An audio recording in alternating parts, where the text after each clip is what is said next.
March 1971, NBC Studio 6B, Burbank, California. The Tonight Show with Johnny Carson, the most watched program in American television, the room where careers were made and unmade, where 50 million people tuned in every night to watch the comfortable, choreographed performance of celebrity at ease with itself. Nobody was at ease tonight. The studio audience had arrived expecting what they always got: the smooth machinery of late-night television, the rehearsed spontaneity of professionals who knew exactly what they were doing. Jokes, anecdotes, the comfortable distance between celebrity and reality that talk shows existed to maintain. What they got would be replayed in Hollywood for the next 50 years.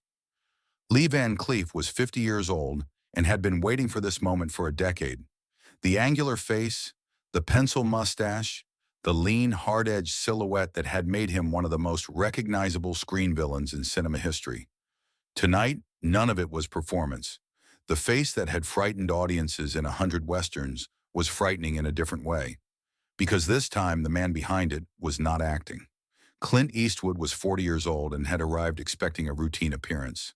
2 chairs, a desk, some questions about his latest film.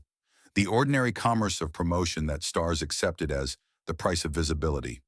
He did not know, walking through that curtain onto that orange couch, that the man seated beside him had spent 10 years building towards something and had decided on a Tuesday night in March 1971, in front of 50 million people, that tonight was the night it came out. To understand what happened on that couch, you need to understand what Lee Van Cleef had lost. In 1952, Van Cleef was 27, and the future was open. High Noon had just been released, the film that introduced his razor-sharp face to American audiences, that established him as one of the most promising character actors in Hollywood. Directors noticed the angular jaw and cold, precise eyes that communicated menace without a word were assets that the Western, Hollywood's dominant genre, could not get enough of. He made film after film. The face appeared on screen, and audiences understood immediately. This was not a man to trust, not a man to cross. It was a rare gift. Then television happened, not to him, to Hollywood. The studios, watching audiences migrate to the small screen, began cutting budgets in the character actors who populated the middle layer of the industry. Van Cleef found the work disappearing. The phone that had rung steadily for 5 years began to ring less, then rarely, then almost not at all. By 1959, he was doing television. Small parts, day player work. The professional humiliation of a man who had appeared in High Noon, reduced to guest spots nobody remembered a week after they aired. By 1962, he was considering leaving entirely. He had a wife, children, a mortgage that required steady income, and the income had stopped.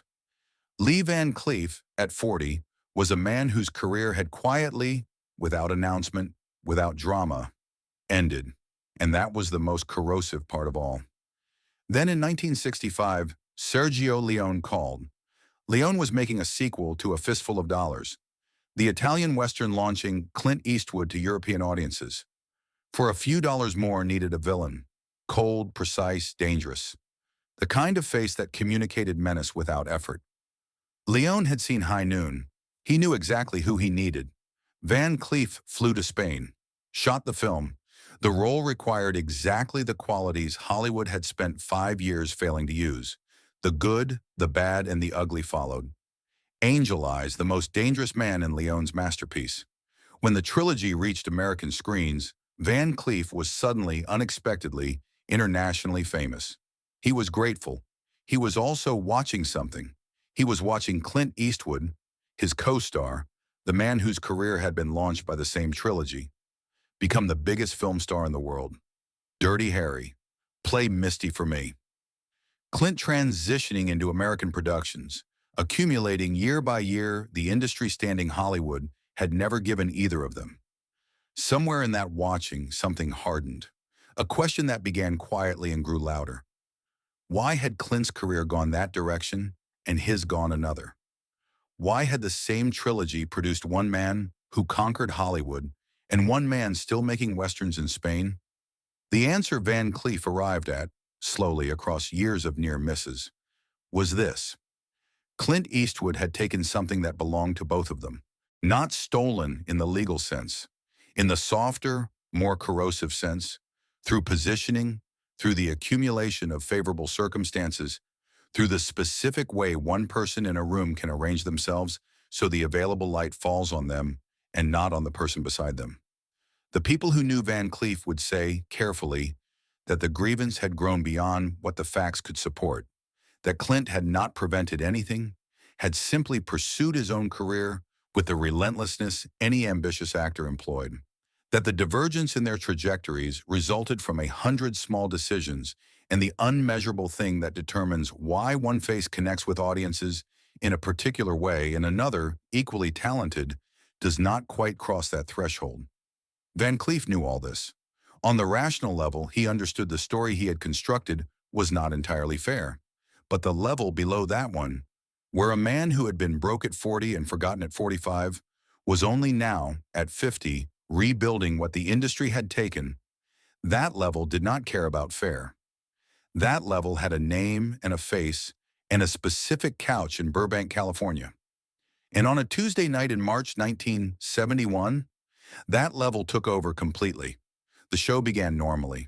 Johnny Carson, smooth, controlled, the master of a format he had invented, welcomed both men with practiced ease.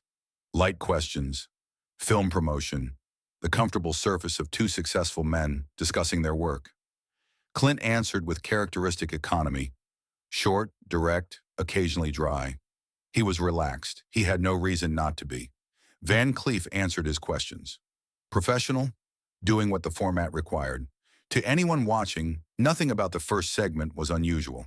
But the camera operators noticed something in Van Cleef's body language during those first 10 minutes that they would describe later in identical terms. He was waiting. Not the relaxed waiting of someone passing time. The specific coiled waiting of someone who arrived with a purpose the first 10 minutes had not yet addressed. The first AD felt it. Would say later that by the 8-minute mark he had moved slightly closer to the stage without being able to explain why. Some professional instinct that the room contained something the format had not accounted for.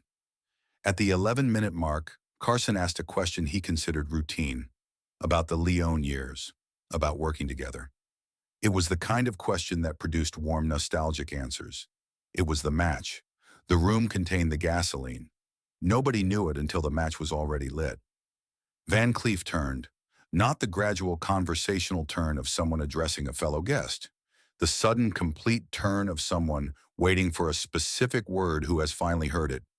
His body moved before his mind finished deciding. The involuntary momentum of something held in for a long time releasing all at once. He was off the couch before anyone understood what was happening. Both feet on the studio floor. Upper body launched toward Clint. Arm extended, not casually, the locked, rigid arm of someone whose entire body was behind the gesture. Finger aimed at Clint's face. "You stole my career." The studio went silent. Not the polite silence of an audience following a cue. The involuntary total silence of 500 people who understood simultaneously that what they were watching was not anything the format they came here for was designed to contain. Carson's hand moved to his mouth. His other hand, reaching for his coffee cup, stopped moving. The most experienced talk show host in America sat completely still because there was nothing to say. Clint Eastwood did not move. His hands, loosely clasped in his lap, remained loosely clasped. His face turned toward Van Cleef with the level, unhurried attention of someone receiving something and deciding in real time that the correct response is stillness. Van Cleef was still talking, the words coming with the unstoppable velocity of something that has broken through a surface and cannot be put back. Across America, 50 million people were setting down their drinks and leaning toward their screens. He said it all. The years of European productions while Clint built a Hollywood career, the burning mathematics of what the Leone trilogy had produced for each of them. The question with no clean answer, why had the same three films launched one man into the American mainstream and left the other making westerns in Spain? He said it with the unguarded honesty of someone who has stopped managing their public presentation entirely. No performance, no strategy, no awareness of the cameras or the audience or the host 4 feet away. Only the raw, unedited experience of a man delivering to another man something that had been building for a decade, in front of everyone, because at some point the weight of carrying something becomes greater than the cost of putting it down wherever you happen to be standing. The audience did not breathe. The NBC camera operators held their shots. The instinct that tells a camera operator when to move and when to stay still had fired simultaneously in every person behind every camera, and the instruction was unanimous. Do not move. Do not adjust. Do not interrupt what is happening in front of your lens. Clint let him finish. Did not interrupt. Did not shift his posture in any way that could be read as dismissal. He sat with his hands in his lap and let the man finish what he had come here to say. The silence that followed lasted 7 seconds. 7 seconds of live television. The most expensive silence in the Tonight Show's history, Carson would say later. 7 seconds in which 50 million people waited to find out what Clint Eastwood was going to do with what he had just been given. He did not get angry. This was the thing nobody expected and everybody remembered. The room had been arranged by Van Cleef's words, by the energy of the accusation, by the momentum public confrontations generate, for a fight, for the response to match the attack in volume and temperature. Clint uncrossed his legs, leaned forward slightly, not aggressively, the lean of someone about to say something they want heard clearly, looked at Van Cleef, and said in a voice the same volume it had been all evening, "Lee, I know." 3 words. The studio became more silent. I know what the Leone years were. I know what they gave me and what they gave you, and I know those aren't the same thing. I've known that for a long time. He paused. You think I arranged that? I understand why. I didn't, but I understand why you think it. Van Cleef loaded the entire architecture of a decade's grievance built and aimed, had no answer for this. The answer he had built was designed for denial, for the polished professional response that would have confirmed everything he believed. The response given instead, calm, direct, acknowledging, had no place in the structure he had constructed. The anger total 30 seconds ago, complicated. It became the specific expression of someone whose certainty has been met not with opposition, but with recognition, and who is not sure what to do with that.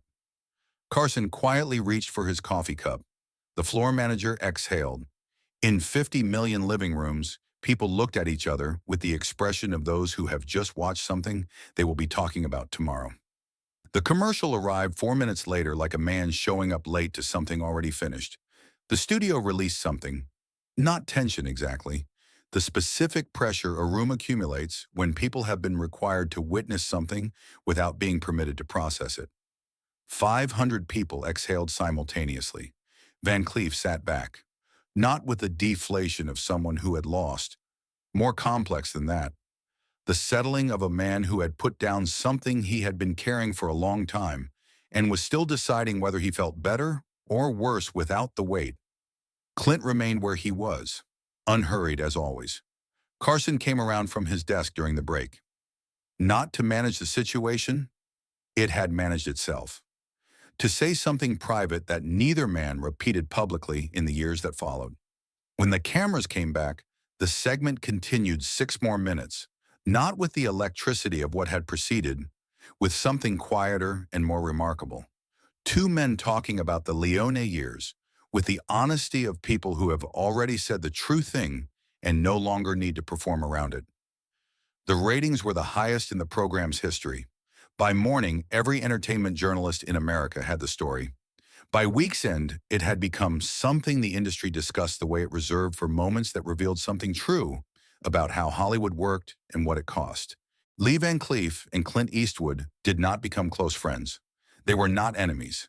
The years that followed contained the ordinary courtesies of 2 men in the same industry, the nod of recognition at events, the mutual respect of people who have been honest with each other in public. Van Cleef continued working. European westerns, American action pictures, the steady output of a character actor who had survived the worst the industry could do and come out intact. He died in 1989 at 64, still working. He never gave another interview referring directly to that night. Clint made Unforgiven 21 years later, won the Oscar for Best Director, stood at the podium with the unhurried ease of someone who has been moving toward a moment for a long time. The career Van Cleef had called stolen continued building into one of the fixed facts of American cinema. What the night produced, beyond the ratings and the industry conversation, was something smaller and more durable. Two men in front of everyone had been completely honest with each other about what the industry had given them and what it had taken, about the difference between what a career looks like from the outside and what it costs from the inside. Van Cleef had needed to say it. Clint had let him say it. A man said the true thing out loud, and the man it was said to didn't flinch. That was the whole story. That was all of it.